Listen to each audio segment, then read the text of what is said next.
Hey guys, it's Cassie, aka The Peculiar Poet, and welcome to Topic Tuesday, Unvaccinated versus the Vaccinated.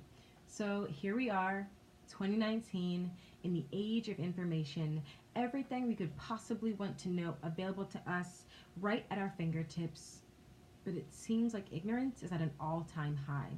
We were the generation that was taught how to use the internet properly. We were the generation that was taught how to fact check, how to make sure our sources were credible, not to trust everything that's posted on Wikipedia.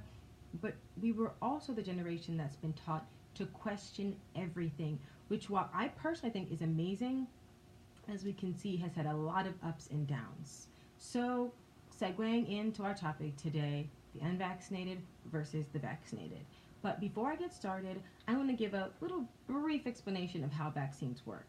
I know there's a lot of different topics I could talk about involving vaccines, but again, I'm only going to be specifically talking about how the unvaccinated are a threat to the vaccinated. When I have conversations with a lot of anti-vaxxers, this seems to be the most common question that comes up. So yeah, that's what we're going to be dealing with today.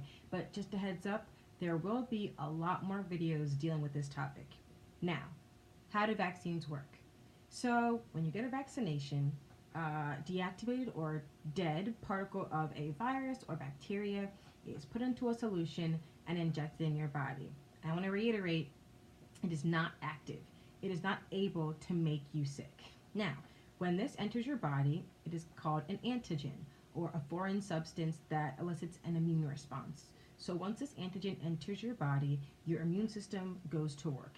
It recognizes this as a foreign substance that shouldn't be there and it copies whatever antigen it is, runs back to your immune system and tells your immune system to start making cells. It goes through the process of cell maturation and create cells that are specifically designed to attack that specific antigen.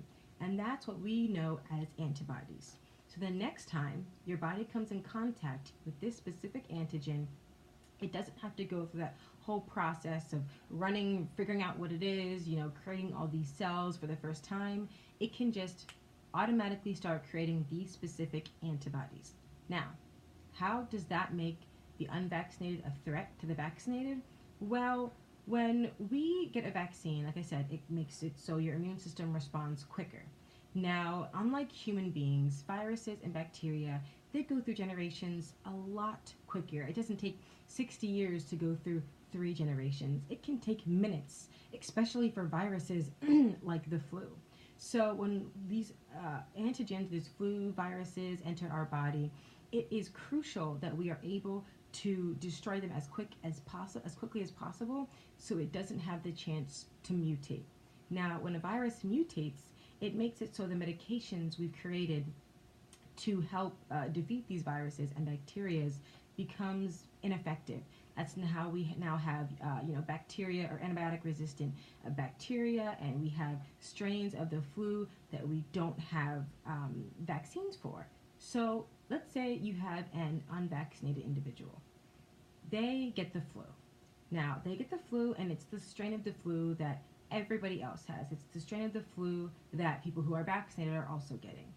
But once they get the flu, their body hasn't already been introduced to this virus. So it has to go through that process of cell maturation and create these antibodies for the first time. In the meantime, these cells, this virus is reproducing. It is reproducing at an alarming rate. And this is increasing the chance that this virus is going to mutate. Now, let's say this virus does mutate in this unvaccinated individual, and then they go in contact with a bunch of other individuals, vaccinated and non-vaccinated. Now they could have the potential to pass on a strain of the flu that nobody is vaccinated for.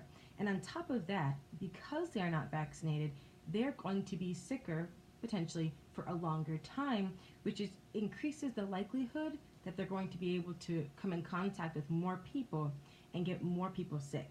And this is the seeds that start an epidemic. Now, the people who are most at risk in these situations are children, the elderly, and the immunocompromised. Some of those who maybe can't get vaccinations or haven't been fully vaccinated yet, or their immune systems just they're not as developed. So people are wondering, well, if they're vaccinated, why would they get sick at all? Again, they're not getting sick with the strain of whatever it is that they're vaccinated against. They're potentially getting sick with a new strain that we are completely unaware of, and it's going to be much harder to contain because, again, we don't know what it is. And I want to clarify that when somebody gets vaccinated, it is not saying that they will not get sick. Some people may not get sick, but it is saying that if you do get sick, it won't be as severe.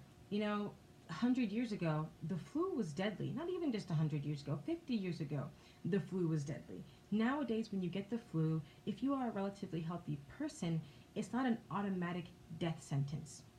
So it's not just about how you are a threat, it's about what they do for everyone. Now, if you are somebody who's not vaccinated and you have this new strain of the flu that has mutated, it's going to be a lot harder, again, for doctors, scientists to contain this. Now imagine if we have 50 people who are unvaccinated and they all get sick with the flu, and in each of these 50 people, their strain of the flu mutates into a different strain. Now it's going to be a lot harder for us to contain 50 different strains of the flu as opposed to one strain, two strains that we know about, that we are aware of.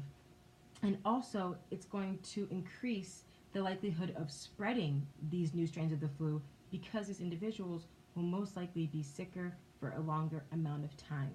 Now, for those of you who are thinking, well, this is my choice, I agree. I'm not going to sit here and say you must get vaccinated. I believe, especially in the United States, we all have, our freedom of choice.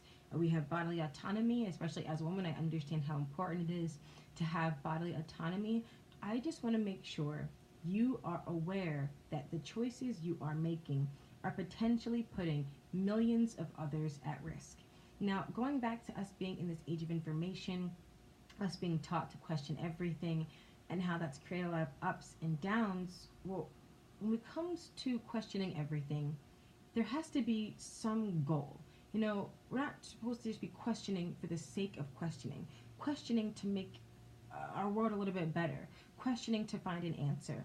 And in my personal opinion, and the opinion of a lot of scientists and a lot of doctors and a lot of data, right now, the best option that we have to have as little people get sick as possible, to have, lessen the spread of an epidemic, to protect our children and our elderly and our immunocompromised, is to get vaccinated.